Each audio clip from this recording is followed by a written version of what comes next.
जय जय रघुवीर समर्थ।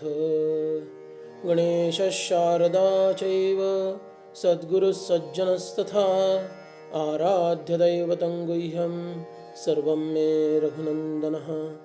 आदिनारायणं विष्णुं ब्रह्माणं च वसिष्ठकं श्रीरामं मारुतिं वन्दे रामदासं च श्रीधरम्। कर्मोपासनज्ञान विवेक वैराग्यदायिने राम हनुमद्रूपाय रामदासाय वै नमः। गुरुर्ब्रह्मा गुरुर्विष्णुर्गुरुर्देवो महेश्वरः गुरुः साक्षात् परब्रह्म तस्मै श्रीगुरवे नमः। जय जय रघुवीर समर्थ। सद्गुरु समर्थ रामदास स्वामी महाराज की जय। तुम्ही श्रोते जगदीश मूर्ती, तेथे माझी वित्पत्ती किती। बुद्धिहीन अल्पमती सलगी करीतो श्रीराम। जय जय रघुवीर समर्थ। ओम नमस्कार। श्री समर्थ सेवा मंडळ सज्जनगड यांच्या वतीने सर्व श्रोत्यांना सादर जय रघुवीर। श्री सद्गुरु तत्व या विषयाचं चिंतन आपण करत आहोत। मागच्या प्रवचनामध्ये आपण सद्गुरु जे ज्ञान उपदेश करतात ते कोणत्या प्रकारचं असतं हे पाहताना मी स्वतःला जे पंचकोश लावून घेतले त्यांचा निराश कसा होतो, त्याचबरोबर पंचभ्रांती ज्या वेदांतात सांगितल्या आहेत त्या भ्रांती कशा आहेत याचा थोडक्यात आपण पुन्हा एकदा आढावा घेतला होता। ते विषय मनावर बिंबवण्यासाठी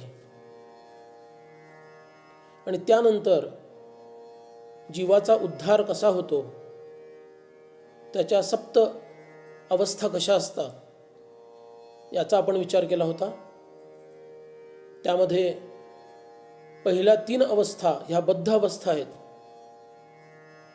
पण त्यातही थोडी थोडी प्रगती होत जाते आणि एक वेळ अशी येते की त्याला गुरूंची प्राप्ती होते आणि ते त्याला ज्ञानाचा उपदेश करतात। मग तो त्यांना शरण जाऊन त्यांच्या आज्ञेचं पालन करून काया वाचा मनसा त्यांची सेवा करून प्रत्यक्ष ते ज्ञान प्राप्त करतो आणि त्यानंतर त्याचा शोक आणि शोकभंग होऊन त्याला तृप्तीची प्राप्ती होते। पहिली अवस्था आवरणाची आहे। आवरण म्हणजे सत्य गोष्टीला झाकून टाकणं। त्या आवरणाचा परिणाम जे जसं आहे तसं न दिसता वेगळंच काहीतरी दिसायला लागणं म्हणजेच विक्षेप। तो विक्षेप सुद्धा खऱ्यापासून दूर असल्यामुळं खरं ज्ञान न होता खोटं ज्ञान किंवा विपरीत ज्ञान होतं, म्हणून तिसरी अवस्था अज्ञानाची। त्यानंतर एक आप्त येतो, तेच सद्गुरू असतात। ते स्वतःच्या ज्ञानाचा उपदेश ह्या बद्ध जीवाला करतात। त्याला परोक्ष ज्ञान असं सांगितलं। अस्ति ब्रह्मेति, ब्रह्म म्हणून काहीतरी आहे ते जाणून घेण्याचा विधी तोही ते सांगतात। आणि त्यानंतर मगाशी म्हटल्याप्रमाणे त्यांना शरण जाऊन त्यांच्या सेवेच्या प्राप्त झालेल्या कर्मामुळं, त्याच्यातून उद्भवलेल्या त्यांच्या कृपेमुळं त्या जीवाला अपरोक्ष असं ज्ञान प्राप्त होतं। हेच सगळ्यात महत्त्वाचं स्थान आहे, जिथं त्याला अस्ति ब्रह्मेति किंवा तत्त्वमसी या उपदेशाच्या प्राप्तीनंतर प्रत्यक्ष मी अहम ब्रह्मास्मी ही अनुभूती येते। मीच ब्रह्म आहे। त्याचा परिणाम असा होतो की दुःखमय हे जे जगत आहे त्याच्यापासून तो निवृत्त होतो, म्हणजे शोकभंग होतो। ही 6वी अवस्था आणि त्याच्या परिणामस्वरूप त्याला निरंकुश अशा तृप्तीची प्राप्ती होते। तो अखंड आनंदात राहतो। अशा या 7 अवस्था यांचं आपण चिंतन केलं। असे जे सद्गुरू आहेत ते कोणत्या कोणत्या गुणांनी, कोणत्या कोणत्या लक्षणांनी युक्त आहेत ते आता आपल्याला पाहायचं आहे. 2 फार मार्मिक ओव्या दासबोधामध्ये आलेल्या. त्या ओव्या अशा की ज्या सद्गुरूंचं लक्षण व्यक्त करतात. म्हणून ज्ञान, वैराग्य आणि भजन, स्वधर्म कर्म आणि साधन, कथा निरूपण श्रवण मनन, नीती न्याय मर्यादा, यामध्ये एक उणे असे, तेणे ते विलक्षण दिसे, म्हणून सर्वही विलसे सद्गुरू पाशी. याच्यामध्ये सद्गुरूंची 12 लक्षणं दिलेली आहेत आणि पुढं काय म्हटलेलं आहे की याच्यात एक जरी लक्षण कमी असेल तरी ते विलक्षण, म्हणजे विशेष असं नाही तर विगतम लक्षणम यस्मात्सा, लक्षण निघून गेलेलं आहे असं या अर्थानं, म्हणजे ते तो सद्गुरू म्हणवणार नाही. आणि ही 12ही लक्षणं पूर्णांशानं त्याच्यामध्ये असली पाहिजे. याच्यात पहा, ज्ञान, विवेक, ज्ञान, वैराग्य, भजन म्हणजेच भक्ती, स्वधर्म कर्म म्हणजे सत्कर्म, साधना, कथा किंवा कथा निरूपण एकत्र, श्रवण मनन, नीती न्याय मर्यादा, अशी 12 लक्षणं आहेत. दासबोधाचा अभ्यास करणाऱ्या साधकांना एक जाणवलं असेल की एक महत्त्वाचं लक्षण समर्थांनी याच्यात कसं काय दिलं नाही बाबा. कारण असं आहे की ते लक्षण समर्थांच्या चरित्रात ओतप्रोत भरलेलं दिसतं, त्यांचे परमप्रिय मारुतीराय यांच्या चरित्रात ते दिसतं, त्यांचे आराध्य रामराय त्यांच्याही चरित्रात ते दिसतं. त्याचा उल्लेख समर्थांनी शेकडो वेळेला त्यांच्या वाङ्मयात केलेला आहे.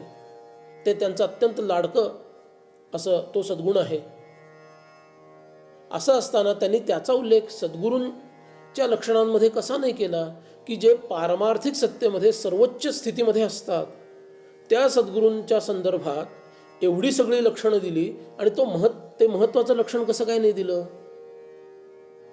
त्याच्याबद्दल मी सांगतो की वैराग्याच्या जोडीनं त्याचा उल्लेख केला जातो.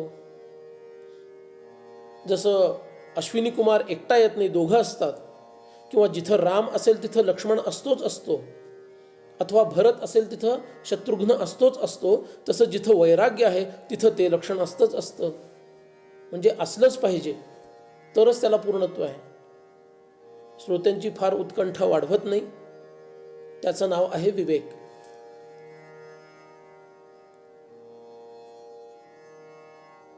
विवेके सदा सस्वरूपी भरावे, विवेके क्रिया आपुली पालटावी, विवेकाचे फळते सुख, अविवेकाचे फळते दुःख, यात मानेल ते आवश्यक केले पाहिजे.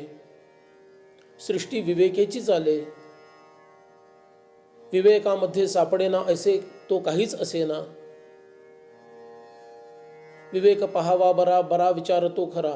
किती म्हणून सांगावं, किती या विवेकाचा उल्लेख समर्थांनी ठाई ठाई करून ठेवलेला आहे.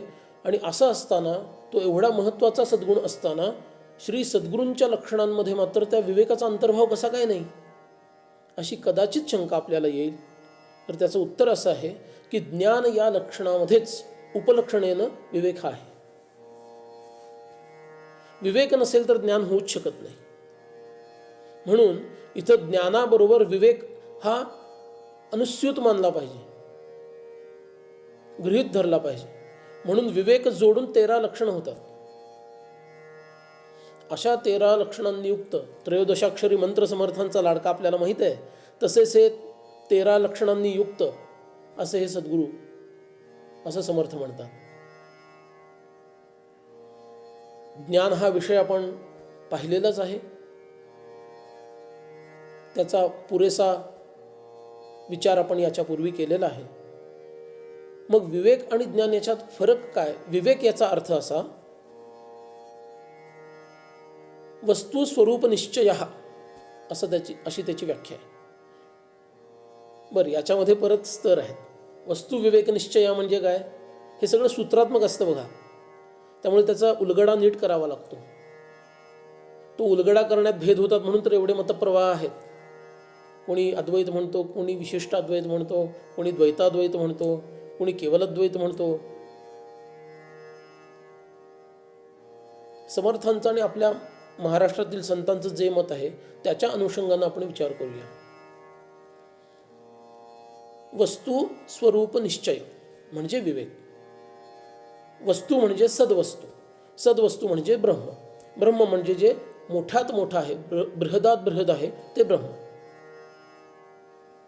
वस्तू स्वस्वरूप म्हणजे माझं स्वरूप, स्व म्हणजे मी, माझं खरं स्वरूप. स्वरूप निश्चय यांचा निश्चय करणं म्हणजे ब्रह्म काय आहे, जे ब्रह्म नाही त्याच्यापासून ते वेगळं करणं बुद्धीच्या जोरावर, आणि त्याच्या पुढं अनुभूतीच्या जोरावर ते गेलं की ते ज्ञान झालं. बुद्धीच्या जोरावर त्याचा निश्चय झाला तिथपर्यंत विवेक आहे. ते अनुभूतीच्या स्तरावर गेलं की ते ज्ञान झालं, आणि त्याच्या पलीकडे जर गेलं त्या अनुभूतीचाही लेशमात्र शिल्लक राहिला नाही की ते विज्ञान झालं. म्हणून इथं सद्गुरूंच्या लक्षणामध्ये ज्ञान याचा अर्थ विज्ञान घेणं हेही उचित आहे. म्हणजे ते ब्रह्म मी स्वतः आहे ह्याचा अनुभव सुद्धा आता राहत नाही, म्हणजे उन्मनी अवस्था त्याला सांगितलेलं आहे. आपल्याला वेदांताचा फार विचार करायचा नाही, आपल्याला सद्गुरू तत्व आणि त्यांची लक्षणं बघायची आहेत. म्हणून मी हे थोडक्यात नुसता उल्लेख करतोय. म्हणजे ज्ञान याच्यामध्ये दोन अर्थ मी घेतले. एक म्हणजे विज्ञान म्हणजे उन्मनी अवस्था, जिथं मी ब्रह्म आहे याचाही या अनुभवाचाही लोप होऊन जातो, ती परमोच्च अवस्था. आणि ज्ञान या अर्थानं विवेक त्याच्यात अनुस्यूत आहे, तो विवेक सुद्धा. म्हणजे सद्वस्तू म्हणजे परब्रह्म ह्याचा निश्चय. स्वरूप म्हणजे मी, माझं खरं रूप, खरा मी कोण, जो आपण कालच्या 2-3 प्रवचनांमध्ये पाहिलेला आहे याच्या पूर्वीच्या, तो खरा मी कोण ह्याचा निश्चय. आणि तिसरा भाग असा की ब्रह्म आणि स्वरूप यांच्यातील संबंधाचा निश्चय. पुन्हा सांगतो, वस्तू स्वरूप निश्चय म्हणजे विवेक, अशी आपण व्याख्या पाहिली. त्याच्यातील पहिला टप्पा वस्तू म्हणजे सद्वस्तू म्हणजेच ब्रह्म ह्याचा निश्चय, की ब्रह्म नक्की काय आहे ह्याचा बुद्धीनं निश्चय करणं, हा विवेक झाला. दुसरा त्याचा टप्पा स्वरूप निश्चय, मी कोण आहे, माझं खरं रूप कोणतं याचा निश्चय. आणि तिसरा टप्पा मी म्हणजे स्वरूप आणि वस्तू म्हणजे सद्वस्तू म्हणजे ब्रह्म ह्यांचा एकमेकांशी काय संबंध आहे याचा निश्चय, त्यांच्या संबंधाच्या बद्दलचा निश्चय. ह्या 3 अर्थानं विवेक हा शब्द आला. आणि ह्या दोघांचा संबंध काय आपण पाहिलेला आहे. जीवो ब्रह्मैव नापरः ह्या मतानुसार आपल्याला ते मत सत्य कसं आहे, इतर मत कसे आहेत ह्याचं चिंतन करायचं नाही आहे. आपण हे धरून चाललेलो आहोत की सद्गुरूंनी हा उपदेश केलेला आहे आणि तो उपदेश आम्हाला ग्राह्य आहे. त्या दृष्टीनं जीवो ब्रह्मैव नापरः म्हणजे मी, जीव म्हणजे मी म्हणजे माझं स्वरूप, आणि ब्रह्म हे एकच आहेत हा निश्चय झाला. याला विवेक असं म्हटलं. निश्चय कोण करते. निश्चयात्मिका बुद्धी,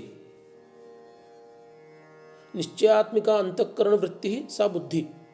जी अंतःकरणाची निश्चय करणारी वृत्ती आहे तिला बुद्धी असं म्हणतात. म्हणून हा बुद्धीचा विषय झाला, हा विवेक. आता हा विवेक वेगळ्या वेगळ्या पद्धतीनं शास्त्रांमध्ये व्यक्त झालेला आहे. त्याच्यातील अनेक विवेकांचे प्रकार आहेत, ते सगळे पाहण्याची गरज नाही. काही प्रकार असे आहेत की जे तुमची साधना कोणती असावी हे निश्चय करणारे आहेत. ती साधना कोणती ठरल्यानंतर त्या साधना करण्याच्या मार्गातील कोणतं मत स्वीकारावं ह्याच्याबद्दलचे विवेक आहेत. ते आत्ता अजिबात आपल्याला घेण्याची गरज नाही आहे. आपण 3च विवेक बघणार आहोत. आत्मानात्म विवेक, नित्यानित्य विवेक आणि सारासार विवेक. ह्या तिघांचं आपण चिंतन करणार. आत्म अनात्म, नित्य अनित्य, सार असार. ह्या 3 विवेकांचं आपण थोडक्यात चिंतन करू की जे ज्ञानाला आवश्यक आहे, ज्ञानप्राप्तीसाठी आवश्यक आहे. पहिला आत्मानात्म विवेक. आत्म काय? जिथं जिथं आत्मा शब्द येतो त्या ठिकाणी मी असा त्याचा अर्थ घ्यायचा. हे अगदी पक्क ठरवायचं. मी कोण आणि मी कोण नाही याचा विवेक म्हणजेच आत्मानात्म विवेक. आपण पंचकोश निवृत्ती केली, त्या पंचकोश निवृत्तीमध्ये काय ठरलं? हा स्थूल देह इंद्रिय मी नाही, प्राण माझ्यामधील मी नाही, मनोव्यापार आणि मनाच्या सगळ्या प्रवृत्ती त्या मी नाही, विज्ञान म्हणजे बुद्धी तेही मी नाही, उरलं काय? शून्य. शून्यही मी नाही, कारण शून्य बघणारा कोणतरी आहे तो मी आहे. त्याला सत असं म्हटलं, सदात्मवाद असं त्याला म्हटलं. तो सत म्हणजेच मी आहे आणि त्याचा अनुभव आनंद स्वरूप येतो. पण तो आनंद स्वरूप अनुभव येतो. अनुभव आणि अनुभव घेणारा हे 2 वेगळे राहिल्यामुळं तो आनंदसुद्धा मी नाही, हे ठरलं. हाच आत्मानात्म विवेक आहे. हा बुद्धीनं झाला. ज्ञानाच्या अवस्थेमध्ये त्याची अनुभूती येते. हा फरक आहे दोघांमध्ये. आणि त्या अनुभूतीचा जेव्हा लोप होतो त्यावेळेला तिला विज्ञान असं म्हणतात. असे हे टप्पे आहेत. आत्मा निर्गुण निरंजन तेथे असावे अनन्य.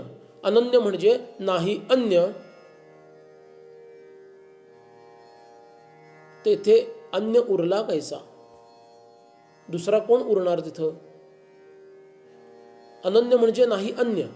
मी निरंजन स्वरूप आहे ह्याची जाणीव होणं, ह्याला आत्मानात्म विवेक म्हणतात. बुद्धीमध्ये हा निश्चय पक्का होणं, याला आत्मानात्म विवेक म्हणतात. मी एक उदाहरण सांगतो.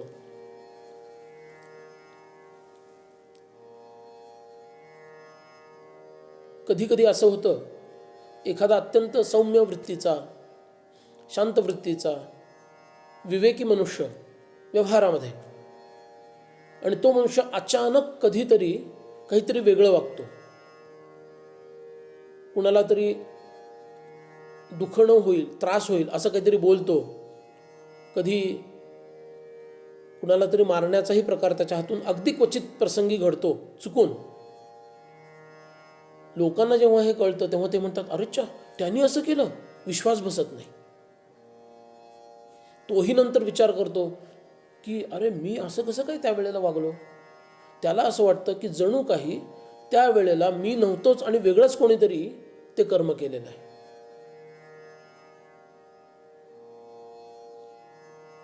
हाच आत्मानात्म विवेक आपल्याला परमार्थामध्ये बघायचा आहे की खराखुरा मी कोण आहे. संतांचं सांगणं असं, व्यवहारामध्ये असं घडतं, क्वचित अशी घटना घडते. संतांचं म्हणणं असं आहे की तुम्ही नेहमी अनात्म्यासारखेच वागता. आणि अनात्मा जो आहे म्हणजे तुम्ही जे स्वतः नाही, मी जो नाही तो मी आहे असं समजून वागता. याच्यात दोष आहे. म्हणून समर्थांनी काय सांगितलं? आत्मा हा निरंजन आहे. तेथे असावे अनन्य म्हणजे आपली बुद्धी, मन हे त्या निरंजनावरती लावावं की मी तो आहे. तेथे असावे अनन्य. अनन्य म्हणजे नाही अन्य, दुसरा मी स्वतंत्रपणे कोणी वेगळा नाही, ही भावना निर्माण व्हायला पाहिजे. याचं चिंतन आपण पूर्वी केलेलं आहे बऱ्यापैकी. म्हणून पुढचा टप्पा घेऊ, नित्य अनित्य विवेक. नित्य काय, अनित्य काय? व्यवहारामध्ये फार महत्त्वाचा विषय नित्यतेचा आहे. टिकाऊ वस्तू तिला मागणी फार. टिकाऊ वस्तू तिला मागणी फार. आता तसंही चिनी उत्पादनांवरती नियंत्रण येतं आहे. त्यांच्यात टिकाऊपणा तसाही कमीच असतो. ठीक आहे, नियंत्रण जे काही येतं आहे त्यांच्यावर बंदी येते ती वेगळ्या कारणानं आहे.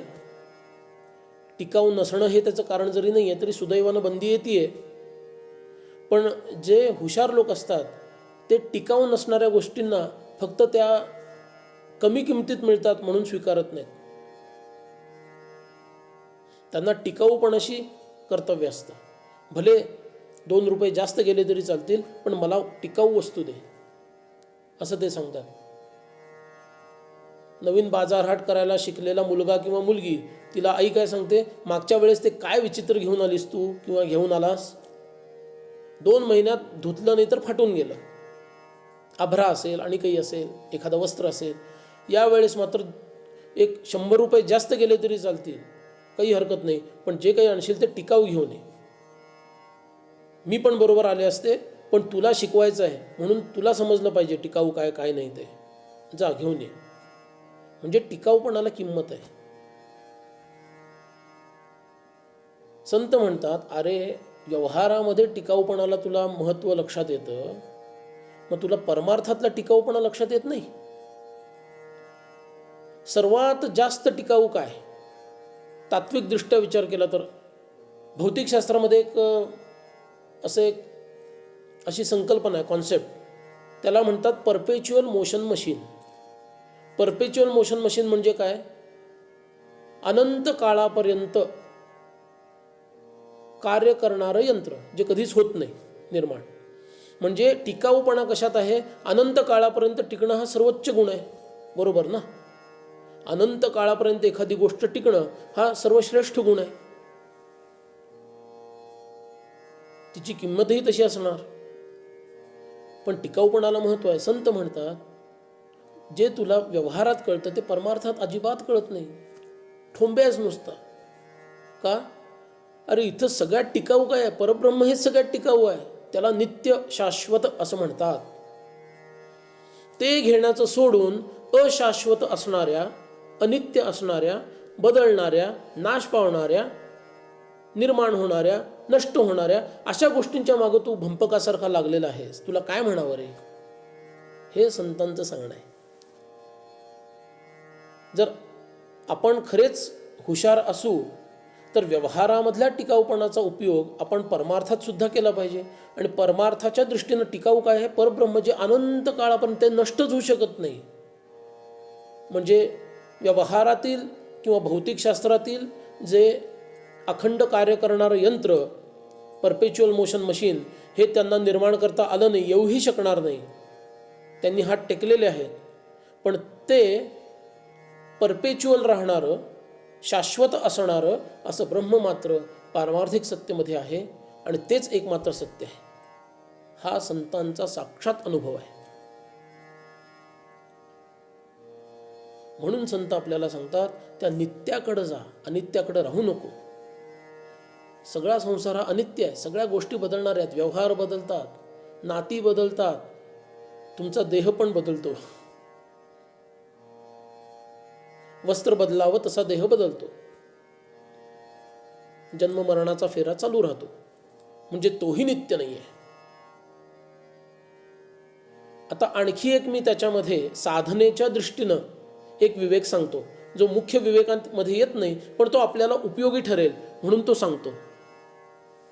एखादी टिकाऊ वस्तू महाग असली तरी शहाणे लोक ती घ्यायला तयार होतात, पण तीच वस्तू कमी किमतीत टिकाऊ मिळत असेल तर त्याच्यावर तर उड्याच पडतील ना. म्हणजे 4-5 त्याच प्रकारच्या वस्तू आहेत, पैकी सगळ्यात जास्त टिकाऊ वस्तू ह्या उरलेल्या वस्तूंपेक्षा कमी किमतीत मिळते, मग त्या वस्तूवर किती उड्या पडतील. आता कमी टिकाऊ असणाऱ्या पण कमी किमतीच्या वस्तूंवर किती उड्या पडल्या, आणि त्यामुळे चिन्नी वस्तूंना आपण किती स्थान दिलं आपल्या या व्यवहारामध्ये, हे दिसतंय. मग अशी एखादी वस्तू असेल की जी टिकाऊ आहे आणि तरीही कमी किमतीची आहे, मग तर त्याच्यावर उड्याच पडतील. संत म्हणतात, कमी किमतीची नाही, पूर्ण टिकाऊ असणारी शाश्वत वस्तू फुकटात मी द्यायला तयार आहे. आता बोल. एखादा ऐकणारा गरगरून जाईल, हे कसं शक्य आहे असं त्याला वाटेल, पण संतांनी ठाई ठाई हे सांगितलेलं आहे. पूर्ण शाश्वत वस्तू जी कधी नष्ट होत नाही ती मी फुकटात देतो तुला. तू घ्यायलाच तयार नाहीस, तू ऐकायलाच तयार नाहीस, तू माझ्याकडे बघायलाच तयार नाहीस. ती वस्तू कोणती आहे? वस्तू ब्रह्मच आहे, पण ती मिळणार कशी आहे? ती नामस्मरणानं मिळणार आहे. फुकाचे मुखी नाम तेही वसेना. फुकाचे मुखी नाम तेही वसेना. त्या नामस्मरणाच्या योगानं की जे तुला फुकट मिळालेलं आहे त्याच्यासाठी काही तुला पैसा खर्च करायची गरज नाही, दान कुठलं करायची गरज नाही आणि काहीही करायची गरज नाही. ते फुकटात जे नाम तुला प्राप्त आहे त्याच्यातून ते शाश्वत ब्रह्म तू प्राप्त करू शकतोस. नवेचे कदा ग्रंथीचे अर्थ काही, मुखे नाम उच्चारिता कष्ट नाही. महाघोर संसार शत्रू जिणावा, प्रभाते मनी राम चिंतित जावा. जय जय रघुवीर समर्थ. न वेचे ग्रंथीचे अर्थ काही. अर्थ म्हणजे पैसे, ग्रंथी म्हणजे खिसा. समजा पूर्वी कनवटीला पैसा लावण्याची पद्धत होती, नाणी ठेवण्याची, त्याला ग्रंथी म्हटलं. पैसा खर्च होत नाही म्हणजे इथं नामस्मरण करणं हा एक त्याला अनुषंगिक विवेक झाला ह्या साधनेच्या दृष्टीनं, आणि तो फुकट आहे. बघा, गंमत अशी आहे, व्यवहारामध्ये जे विपणन प्रबंधक असतात, ज्याला आपण मराठी बोलीभाषेमध्ये मार्केटिंग मॅनेजर म्हणतो, त्यांची चलती कधी असते, ते खुश कधी असतात? खूप उत्तम माल आहे, टिकाऊ माल आहे आणि किंमत पण आपल्या भाषेत रिझनेबल आहे, फुकटात तर कोणी देत नाही, नाहीतर व्यवसायच करणार नाही. तो एकदम आनंदात असतो, त्याला काही डोक्याला त्रास नसतो, त्याला लक्ष काही ठेवलेलं आहे, म्हणजे फार मोठं टार्गेट आहे आणि ते अचीव करायचं आहे, त्याची भीती नसते. असेल लक्ष असतंच, पण त्याची भीती नसते, तो आनंदात असतो बऱ्यापैकी, कारण मालच तसा आहे उत्तम. आमचे संत कानी कपाळी ओरडतात, त्यांचा माल सगळ्यात भारीतला भारी आहे, किंमत 0 रुपये आहे, तरी त्यांच्याकडं कोणी बघायला तयार नाही. काय संतांना वाटत असेल? म्हणून हा आपण विवेक केला पाहिजे, साधनेचा विवेक. हा मूळ शास्त्रांमध्ये स्पष्टपणे असा दिलेला नाही, मी त्याला जोडलेला आहे आपल्या लक्षात यावा म्हणून, की फुकट असणारं साधन आम्ही करत नाही, म्हणजे आम्ही करंटेच आहोत किंवा पुरेसं करत नाही आणि पुरेसं लक्ष देऊन करत नाही. संख्यात्मक आणि गुणात्मक दोन्ही अर्थानं. गुणात्मक जास्त महत्त्वाचं, पण किमान संख्यात्मक झाल्याखेरीज विशेष गुण प्राप्त होत नाही. साधनेच्या बाबतीत बऱ्यापैकी लोकांची हीच गत असते. 90-95% लोकांची संख्यात्मक वाढ झाल्याखेरीज साधनेची गुणात्मक वाढ सहसा होत नाही. एखादाच तयारीचा असतो की जो गुणात्मक वाढीनच साधन करतो. म्हणून तो विवेक. आणि शेवटचा जो विवेक आहे तो सार असार विवेक. सार म्हणजे सर्वोत्तम, सर्वश्रेष्ठ, उत्कृष्ट. असार म्हणजे क्षुद्र, त्याज्य. दूध येतं, दूध तापवलं जातं, नंतर त्याचं दही बनवलं जातं, त्याच्यात थोडं पाणी घालून घुसळलं जातं, त्याच्यातील लोणी जो अंश आहे तो सारभूत अंश बाहेर काढला जातो, उरलेलं ताक असतं ते बाजूला ठेवलं जातं. त्या लोण्याचं पुन्हा उष्णतेच्या माध्यमातून कढवलं जातं आणि त्याचं तूप काढलं जातं. म्हणजे लोण्यातीलही सूक्ष्म जो काही असार भाग आहे तो त्या उष्णतेच्या योगानं बाजूला केला जातो, खाली साठतं ते. आणि मग ते तूप आहे, ते सारयुक्त जे तूप आहे तेच अन्नशुद्धीसाठी वापरलं जातं. अन्नशुद्धी त्यांनी होते. दूध घालून अन्नशुद्धी केली जाते का? दुधातच तूप आहे की नाही? दुधातच लोणी आहे की नाही? पण सारभूत जे आहे ते शुद्ध करण्यासाठी उपयोगी आहे. दूध घालून शुद्ध करा असं केलं जात नाही, तुपानीच शुद्धी केली जाते. तसं या संसारामध्ये सार काय ते बाजूला काढता आलं पाहिजे, आसार बाजूला काढता आला पाहिजे. ह्याला विवेक म्हणतात, यालाच निरक्षीर विवेक असं म्हणतात. राजहंस पाणी आणि दूध एकत्र केलं असेल तर असं म्हटलं जातं की पाणी पाणी बाजूला करतात आणि दूध वेगळं करतात. इथं पृथक्करणात्मक पद्धतीचा उपयोग आहे. विवेकामध्ये पृथक्करणालाच महत्व आहे. सार काय असार काय,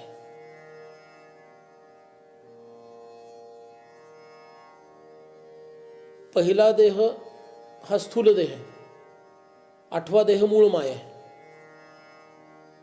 पहिला देह स्थूल काया, 8वा देह मूळ माया. हे सर्वही जाये विलया, तेथे विकार कैसा. हे सर्व विकारयुक्त आहे. या सगळ्यांचा आपण विवेकाच्या माध्यमातून काय करू शकतो, लय करू शकतो. त्याला विवेक प्रलय असं म्हटलेलं आहे. विवेकाच्या माध्यमातून या सगळ्यांचा काय करायचा, लय करायचा.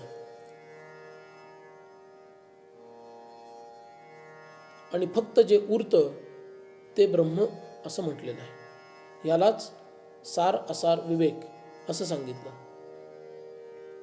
म्हणून हे 3 प्रकारचे विवेक हे सद्गुरू स्वतः धारण करून असतात आणि ते शिष्याला प्रदान करतात. म्हणून या विवेकाचं चिंतन आपण आत्ता केलं की जे वैराग्याच्या बरोबर असतं.